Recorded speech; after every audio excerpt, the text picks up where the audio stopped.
Old man, leave your beautiful wife behind. The man who gave my wife Hideko a straight call went to me. We were at the airport and about to travel to France with Hideko. But Hideko is strong-willed, and even a man who calls himself a yakuza is no match for her. Can you call the boss? Hideko said without fear and in a calm manner. I was feeling nervous inside. And the time for the flight was fast approaching. My name is Mitsui Kotaro. I'm 41 years old. I retired from the self-defense forces at 37 and now run a restaurant with my wife Hideko. I'm still at the prime of my working life in a normal company, so when I told my parents that I had retired, they were worried that something had happened in the self-defense forces, but that wasn't the case.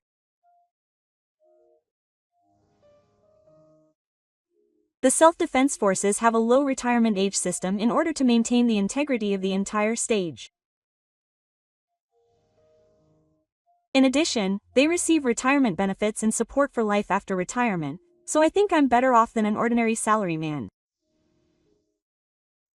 Of course, it's an important job that is responsible for the security of the country, so it's natural that support is generous, but I don't feel any special pride just because I was a member of the self-defense forces. There were some regular officers who looked like soldiers, but I didn't like that kind of atmosphere. Also, my tentacles were in the hospital. In other words, I was in charge of food. My main job was to prepare meals, so it was quite different from the image of a combatant. However, it was also a tough job in its own way. Anyway, I kept waving my knife for hours to prepare meals for all the members. Especially when I was on the lower ranks, I had to do a lot of washing and chores every day. I think it's a job that you can't continue unless you really love cooking and have a strong motivation. I've always wanted to have my own restaurant, so I managed to open the restaurant with that in mind. By the way, Hideko, who runs the restaurant with me, is my childhood friend. She understands me and followed me to my dream. At first, I had a hard time getting the restaurant up and running, but thanks to Hideko's support, I was able to make it work. It gradually became popular, and now, even though it's a set meal restaurant, we sometimes fill up with reservations alone. I'm very grateful for that. I want to continue to do my best as a place for the townspeople to eat. Hideko, who helps me out, has just turned 40. As 40 is a milestone year, I wanted to celebrate it in a big way, so I asked her what she wanted to do, and she said she wanted to go on a trip abroad. She said she had never left Japan in her life, so she wanted to visit a foreign country at least once. The country she most wanted to go to was France. I thought she would say America because Hideko loves Parisian movies, but it seems she has always admired Paris, France. France is known for its fine cuisine. As a chef, I should also know the taste of Paris. I was just getting tired of the soldiers' meals. My restaurant only serves dishes I made when I was in the self-defense forces. It was Hideko who came up with the idea of soldiers' meals. I was wondering how to make my restaurant popular, and Hideko assured me that if I used my experience, I would definitely be successful. So I chose dishes that were popular among my colleagues from the recipes I had written so far and decided to serve them at my restaurant. These were well received by the general public, and the restaurant became a huge success. But as I was cooking, I started to want to try something new. So I went around to a few restaurants that were said to be delicious, but nothing really caught my eye. But Paris is surely different. Maybe I'll find a dish that will inspire my chef spirit. Once that was decided, the matter was quick. I decided to show the restaurant around for about a week.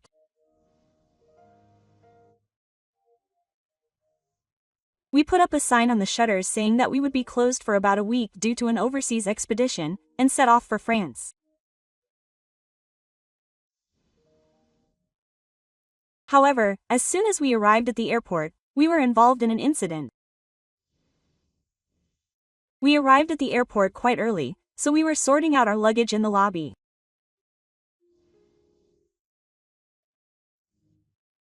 I got up to go to the bathroom and was about to go back when I saw Hideko and a stranger arguing in the distance. "What's up with you? Go over there." I heard Hideko's voice. I quickly ran back to her. The stranger glared at me as I asked him what was wrong. "What's up with you?"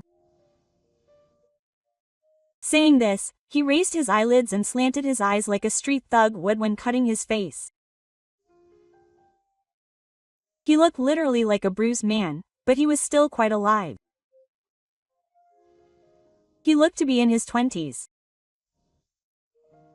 No, he was a young man, and there were scars that could be seen inside.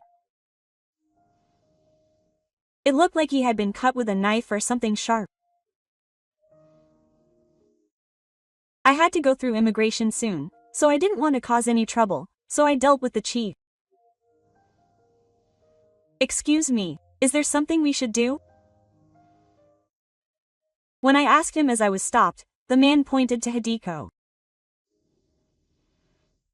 "Are you this woman's husband?" "Yes, but what about her?" The man then came up to me and suddenly slapped me on the left side. I was surprised, but I hardly felt any pain. That's because Binta was gentle, considering he was cutting. I think the Binta that Hideko used to suspect me of cheating on her hurt me much more. "Old man, leave your beautiful wife behind," the man said with a grin after hitting him. He had a single tooth in front, and I thought the goofy look was a little funny, but I thought it would be troublesome if I laughed at this point, so I choked on my laughter. However, Hideko burst out laughing as soon as she saw that he had no teeth. Then the man looked at Hideko and raised his eyes again as if to say what was funny. Because his face was too funny. Hyde laughed his head off. The man's face got better and better as he watched, and he grabbed Hideko's arm. I jumped out in an instant and bullied the man. He was much lighter than I thought, and even I, who was in charge of eating, was able to stop him easily.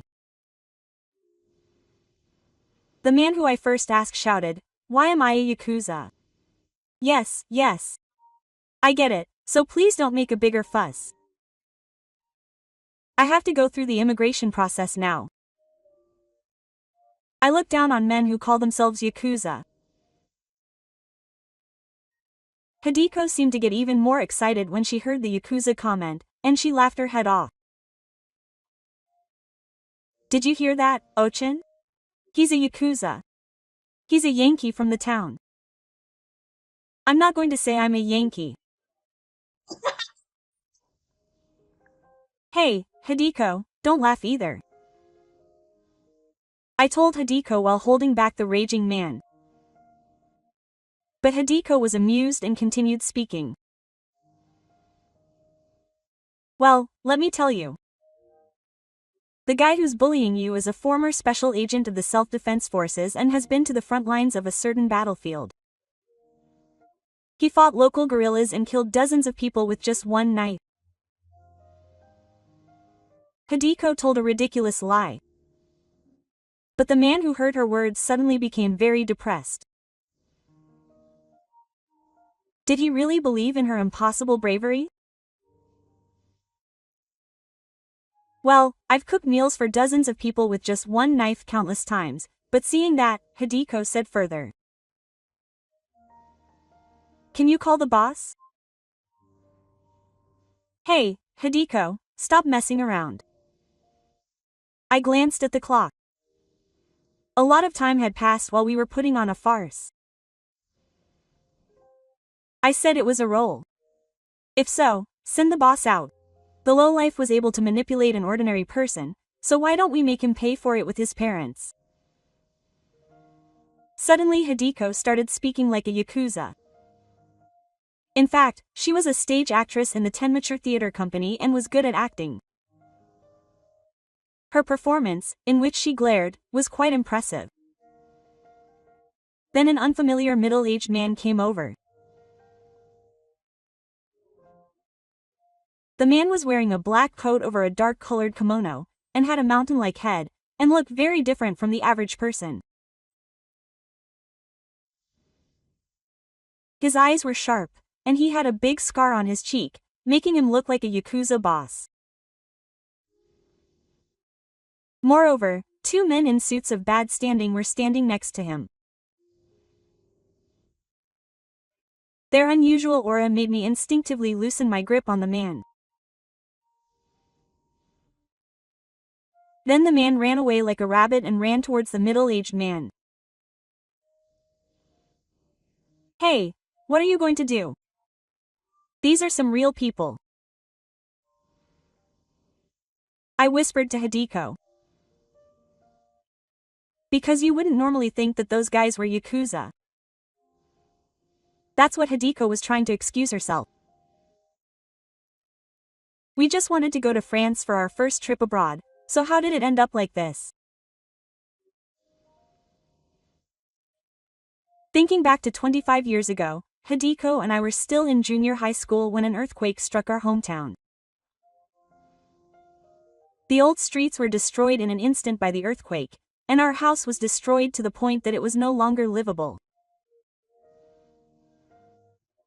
My family somehow managed to survive, but Hideko lost her only loved one, her mother.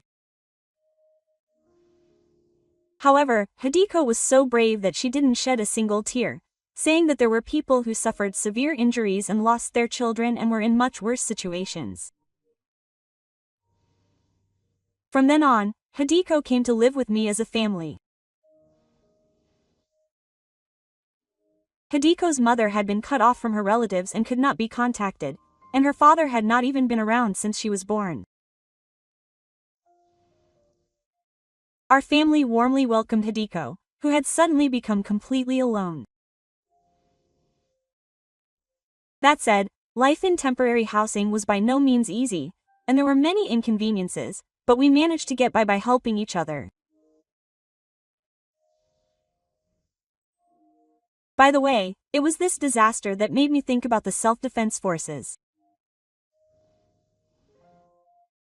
I will never forget the taste of the miso soup that the self-defense forces members who came to rescue us made for us at a soup kitchen. The miso soup we had back then is called miso soup of life, and is on the menu. It costs 250 yen by itself, but if you order it with a meal, it's free and you can have as many refills as you like. However, miso soup of life is so popular that some customers come just to drink it instead of coffee. Having been helped by the self-defense forces in the past, I came to admire their work. It was after I joined and left the self-defense forces that I was able to overcome the hardships and somehow get a house and live again.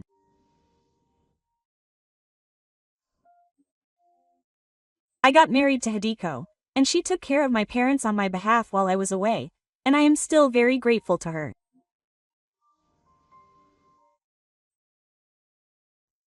When I told her that, she shook her head and said that it was me who was helped.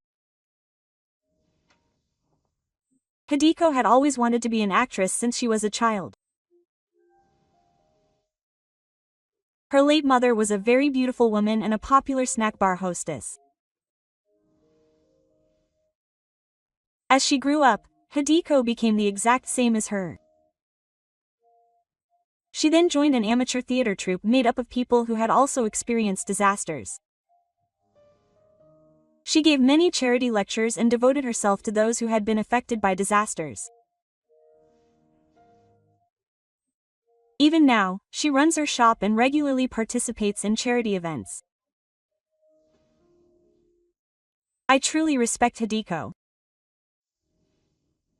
France is a world-renowned city of art, and has been the setting for many movies. It is also known for having many old, good buildings. It is a city that we envy, as we have lost the streetscapes of our hometowns. That's why I don't want to be stopped here. If necessary, I'm prepared to run to the departure gate with Hideko and my luggage in my hands. A member of the Yakuza gang suddenly appeared in front of us. He said in a heavy, low voice,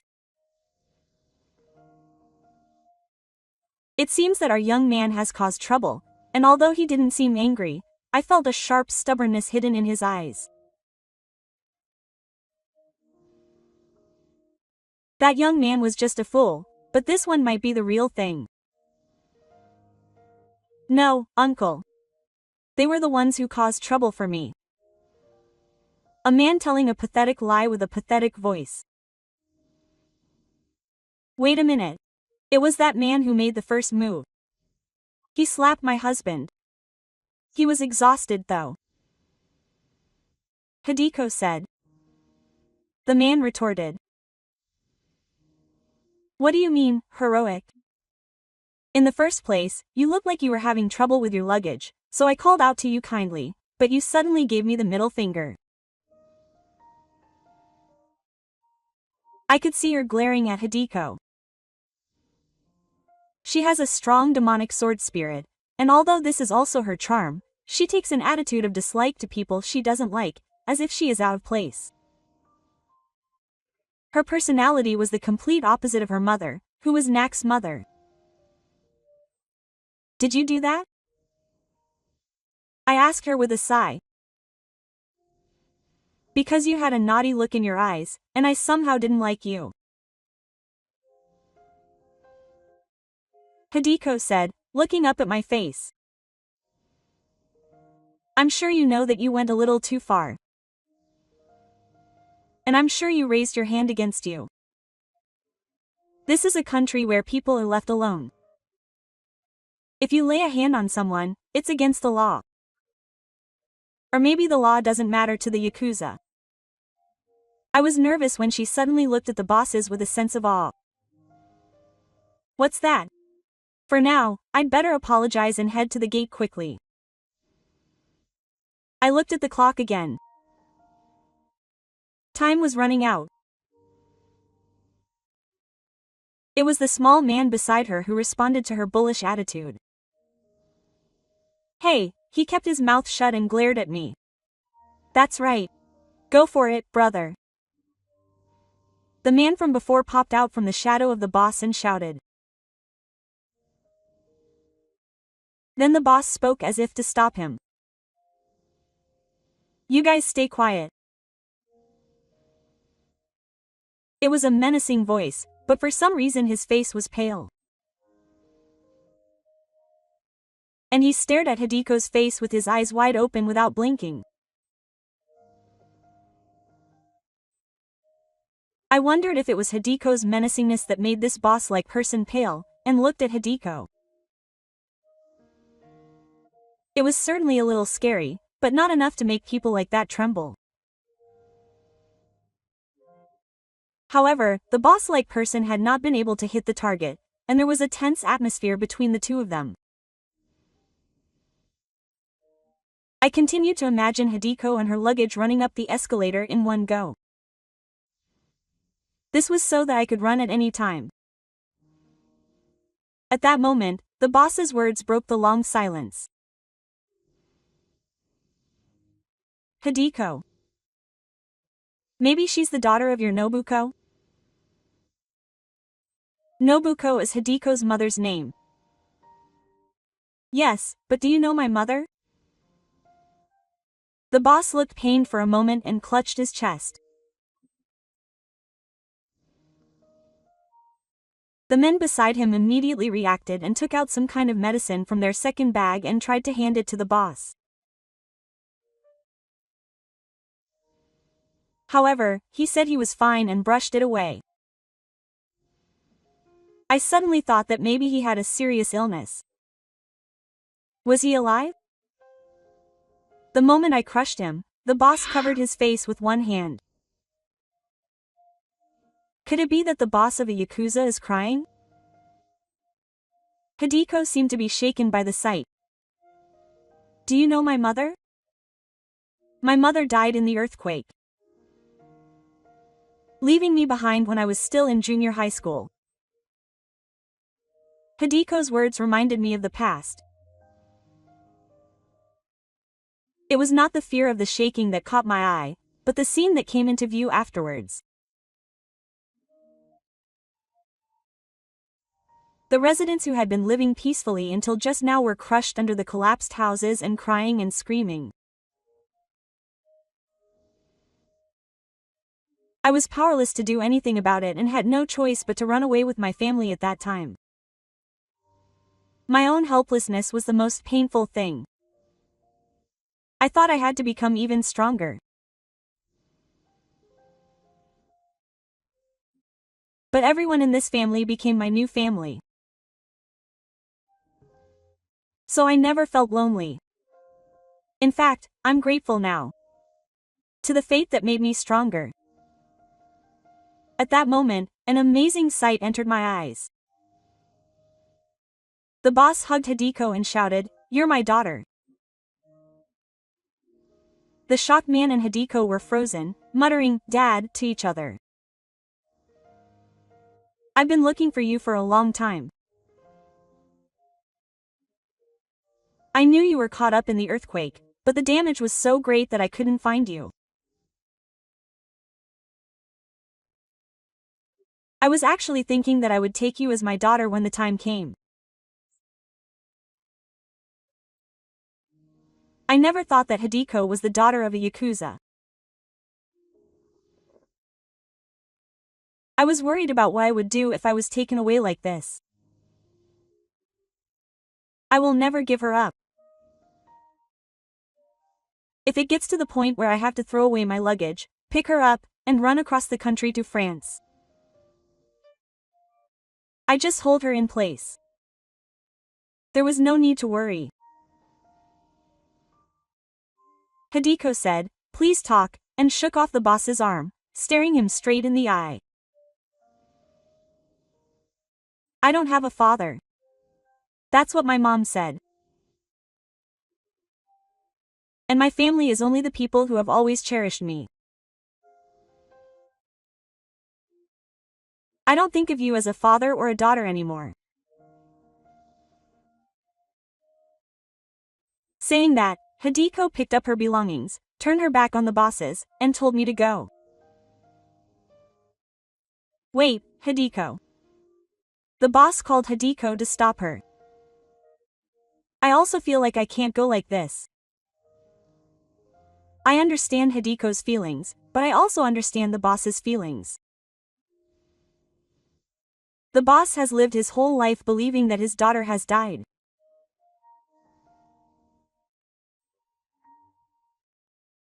And after such a dramatic reunion, I don't think he should be cold and end it here.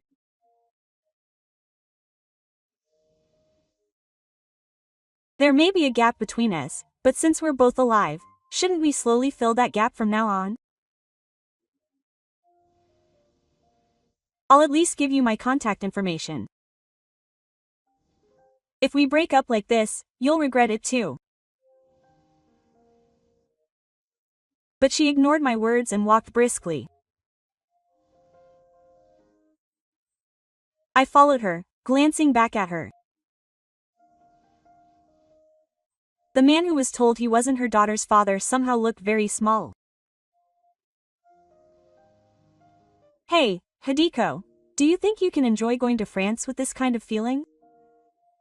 You should at least shake hands with your father." I said while rolling 2 heavy suitcases.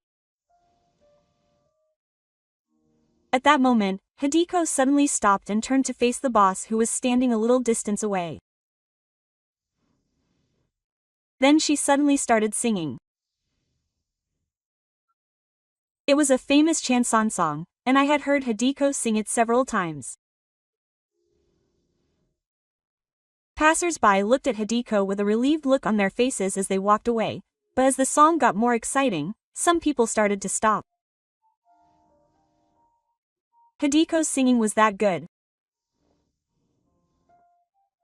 And by the time the song ended, quite a few people had been listening, and as soon as it ended, applause erupted. I couldn't help but clap my hands. Looking closely, I saw that even the man who had been giving us a fight was clapping his hands. Then the boss shouted. It was a song that Nobuko liked. Hearing that, Hideko walked towards the boss. If you heard this song from your mother's mouth, it means you were loved. Because my mother said that I only sing this song in front of the person I love. Then she takes something out of her pocket and hands it to me. I run a theater company. Everyone there has had the same painful experiences as me. But that's why we can move people. I don't think of you as a father, but I want you to know what I do. Hideko then started handing out business cards from the theater company to the choshu who had stopped to listen. If you'd like, please come and see the performance. Thank you. She's a shrewd girl, as expected. But now is not the time to be so leisurely. I look at the approaching time of our appearance. Hideko, let's run. We won't make it at this rate. I start running with 2 suitcases, and Hideko follows me, saying wait. Off to France. I shout, and Hideko shouts France as well. And we left Japan with our hearts pounding for a foreign land we had never seen before.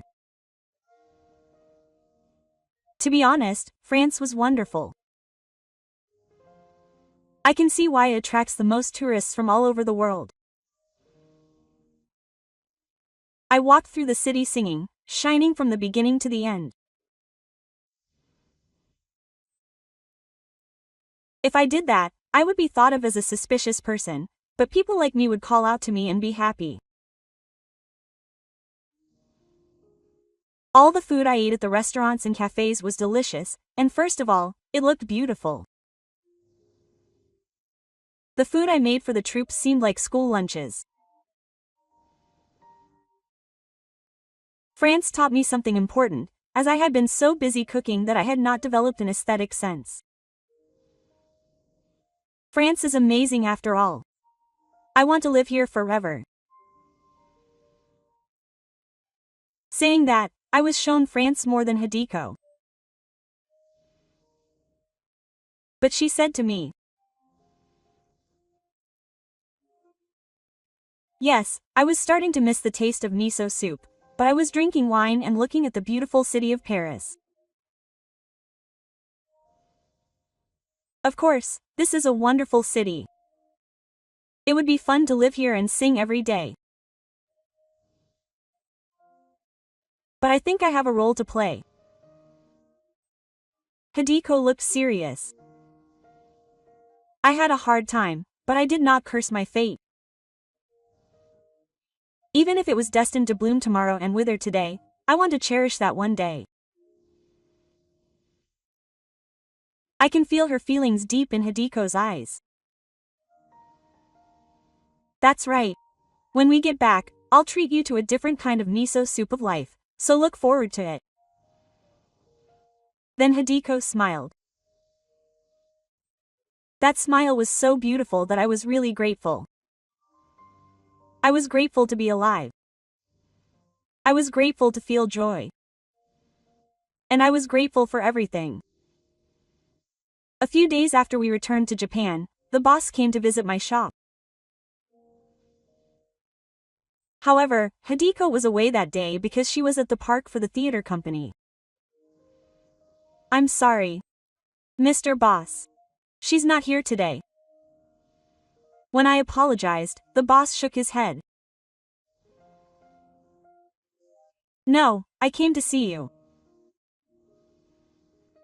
When someone in that line of work says that to me, I get a little startled. And I'm not the boss. Of course, ordinary people can't see it no matter what, but I'm a shadow.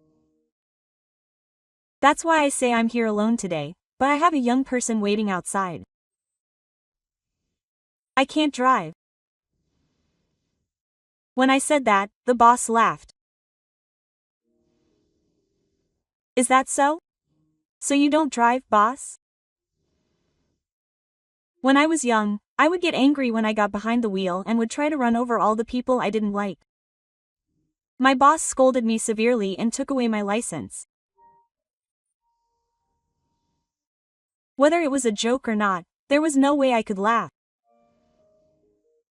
I made a grim face and tried to smile. I could tell that my hand holding the knife was shaking. But I continued preparing to turn around as if nothing had happened. Yes, the restaurant hadn't turned around yet. So the boss didn't come to eat. He really just came to talk to me. The time when people like us walked is long gone. The boss started talking about himself without any consideration for my feelings. I replied lovingly, while feeling scared inside. By the way, why did you want to become a chef? After all, the power of the state is great. Besides, it would have been better if you had been in the self-defense forces. The boss made a gesture of money with his hands. Was it some kind of pressure for my earnings to support Hideko being reduced? In my heart, I am a strong leader. That's right. But I was always eating, and I don't really understand power. I just want to see everyone eating delicious food and seeing their happy faces. I wonder if my answer is wrong. My heart is beating fast. Is that so? Then what do you think is the most delicious? My mind was already going blank. I don't know what the most delicious thing is. But then a voice broke my head. It was Hideko's voice, and she said it was miso soup of life. I quickly made a bowl of miso soup and put it in front of the boss. He took it in his hand and sipped it slowly. Then, without saying a word, he put the soup down and took a deep breath. It's delicious. I'm as delicious as the miso soup my mother made for me. At that moment, I felt like I had run through the front lines of the battlefield unscathed. Oh, thank you. Then the boss bowed deeply to me. Please take good care of her. With that, he left the restaurant. That night, when Hideko came home, I told her about it. What do you mean? You've never even come to see my play. She seemed a little sulky. I think the boss has a pretty bad heart. Maybe that's why it's hard for him to watch plays for long periods of time. You should talk to her properly before something happens. When I said that, Hideko sighed deeply. I understand. If you say so, I'll talk to you. I felt relieved when I heard those words. However, a few days later, tragedy struck as if to mock our fate. The boss got sick and passed away. Hideko was a little shy when she heard the tragedy, but she still didn't shed a tear. Mama used to say that when you lose your way, it's the time to be grateful for the present. Then you'll definitely find another way. And we realized the meaning of those words. A new life was born between the two of us. From then on, I continued to run the store as usual. There were more customers than before, and the store was busy, but the peaceful and happy days passed by. That's right. I have to tell you about a new dish I learned in France that is proving to be very popular. It's called Boss's Potage, but I've just made a slightly French version of my original recipe, and it's said to be the second most delicious dish after the miso soup of life. And I will continue to cook at this restaurant. Together with my precious hide and the new life that has been carried in his belly.